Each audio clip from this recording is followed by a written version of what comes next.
Et donc, je viens de rencontrer un gilet jaune, très motivé, qui voudrait nous parler un petit peu de ce qui va se passer dans les prochains jours sur la région. Donc, on a la chance aujourd'hui d'avoir un peu de soleil. Donc, on t'écoute. Eh ben, le 4 mai, on attend Jérôme Rodriguez sur Chambéry. Donc ça va être une super grande manif qui va se passer. Le 11 mai, Jérôme Rodriguez sera sur Lyon. Je pense que le 1er mai à Paris, ça va être assez chaud vu le débat, le grand débat pourri qu'on a eu. Où il n'a pas été capable de donner quoi que ce soit. La seule chose qu'il arrive à faire, c'est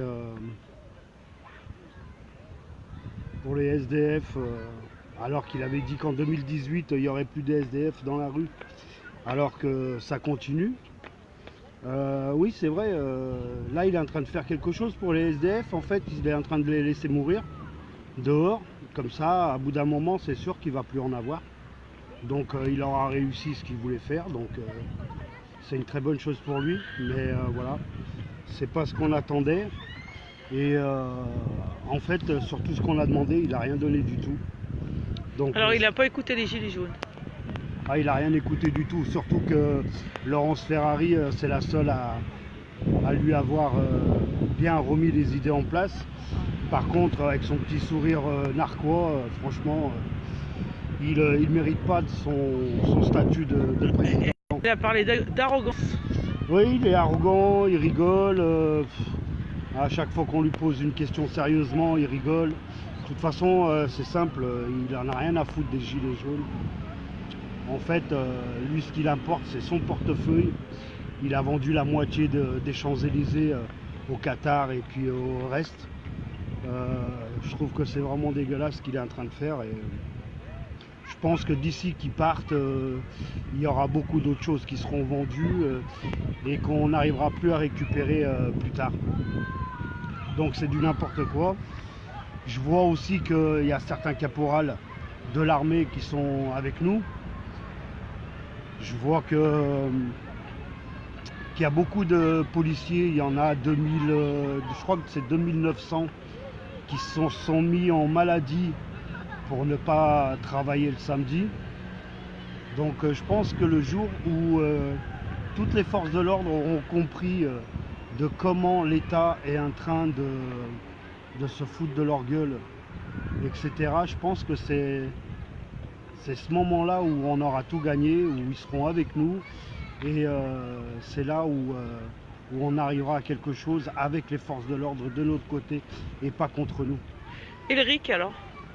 Ah, le RIC, il veut pas en entendre parler. Il a dit que c'était prévu. Il a dit qu'il nous avait entendus. Il avait dit que ça serait pas pour maintenant, mais il n'était pas contre. Mais je pense que nous, les gilets jaunes, je pense qu'on peut attendre. Je crois que 2 ans, ça suffira pas. Je pense qu'on va pouvoir attendre encore longtemps le RIC, parce qu'avec lui, il n'y aura rien du tout. Je pense qu'il n'y aura rien du tout. Moi, j'ai essayé de faire bouger les gens. Sauf que le problème, c'est qu'à Lyon, il y a 2 ou 3 groupes qui s'amusent à diviser les gens, qui parlent très mal sur les gens. Et ça divise. Et c'est dommage parce que j'avais essayé de faire des manifs tous les soirs de 19h à 21h pour que les gens ils nous voient. Plus ils nous voient, mieux c'est. Les 2 premières fois qu'on a fait ça, on a eu quand même 3 camions de police derrière nous, une voiture, plus 2 motards. Donc très franchement, c'était génial. C'était génial parce que plus ils vont être fatigués les flics et mieux c'est. Et c'est pas en restant sur son canapé, alors qu'à 19h tout le monde a fini de bosser. C'est pas en restant sur le canapé qu'on va pouvoir arriver à quelque chose. Là maintenant, sur le canapé, comme tu dis, pour les gens soutiennent aujourd'hui. Ouais, les gens ils soutiennent, mais il faut pas soutenir de la maison. il faut sortir maintenant, il faut que la plupart des gens ils sortent dans la rue. Et il faut qu'on fasse au maximum des manifs, et si possible des manifs, mais toute la semaine. Et à la rigueur le dimanche de repos, et puis le samedi la grande after, la grande manif, mais il faut que toute la semaine il y ait des manifs. Il faut qu'on reprenne tous les ronds-points, il faudrait qu'on reprenne tous les péages, sans exception, du plus petit au plus grand. Je pense à celui de Villefranche, je pense à Théo. À Villefranche, il y a eu beaucoup de répression hein, pour les gens des péages. Ouais, je sais, mais quand on arrive à un péage à 20, c'est pas pareil que si on arrivait à 250, 300. Donc je pense que si les gens ils se motivent et ils se mettent tous ensemble, au lieu d'essayer de diviser les gens, car on a besoin vraiment de tout le monde, je pense que là on arriverait à quelque chose. Alors comment ça s'organise justement pour rassembler les gens? Parce que c'est ça l'information qu'ils n'ont pas Facebook, forcément. il y a Facebook, vous avez Telegram, vous avez WhatsApp, on a les AG où on en discute, et puis les manifs le samedi où on peut très bien discuter avec tout le monde et leur dire de tel jour on va ouvrir tel péage, on va reprendre tel rond-point. Ouais, mais le samedi, il y a beaucoup de policiers violents quand même. Ça Oui, rigole mais, pas le samedi, en fait, les gaz, les chiens. ouais. On nous parle des chiens aujourd'hui, qu'on va démuseler les chiens. Oui, donc à propos à ce sujet-là, je demande à tous les gens, samedi, Prenez du jambon. prenez, non pas du jambon, c'est halal, Ah, prenez pardon. halal, non je rigole. Non, il faudrait essayer de prendre du poivre, prenez du poivre à la main, et si vous voyez le chien qui arrive, balancez-lui sur le museau, je vous promets qu'il vous mordra même pas, il va vite se barrer. Alors on violenterait les animaux donc, Eh ben, dans le cadre de ces manifestations. En attendant, il vaut mieux lancer un petit peu de poivre que lancer du gaz. Alors ils sont déjà gazés les chiens. Voilà, donc un petit peu de poivre, ça fait pas de mal. Ils vont pas arrêter d'éternuer, ils vont se barrer, et au moins ils mordront personne. Et le dialogue avec les forces de l'ordre aujourd'hui, est-ce qu'il existe? Ben, c'est sûr qu'avec certains, certains des forces de l'ordre, ça passe. Moi, j'ai encore samedi dernier à Lyon où j'ai croisé le commissaire et je lui passe le bonjour parce qu'apparemment il suit tous mes lives. Donc je lui passe le bonjour au commissaire de Lyon que j'ai rencontré juste au moment où je me faisais contrôler par deux motards et qui me disaient que j'étais pas dans la rue pour les gilets jaunes et pour la manif, que j'étais dans un périmètre de protection. Donc j'avais pas le droit d'être là, donc j'avais mon brassard gilet jaune.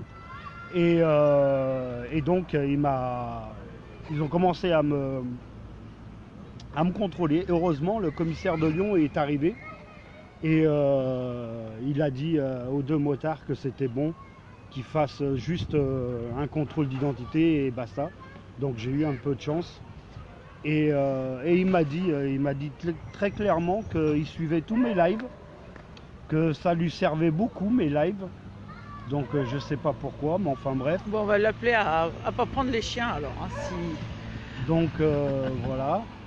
Et apparemment ils regardent,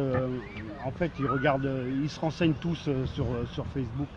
Même quand ils sont dans leur truc privé, ils surveillent de partout. On est surveillé de toute façon. Autant de gilets jaunes qu'on est, on est surveillé de toute façon. Alors, simplement, les gilets jaunes, aujourd'hui, ils finissent où? Dans les tribunaux, la plupart du temps, le samedi soir, ou dans les hôpitaux. Alors, on nous a parlé d'un fichier qui a été créé pour signaler les gilets jaunes blessés. Est-ce qu'on a des informations là-dessus?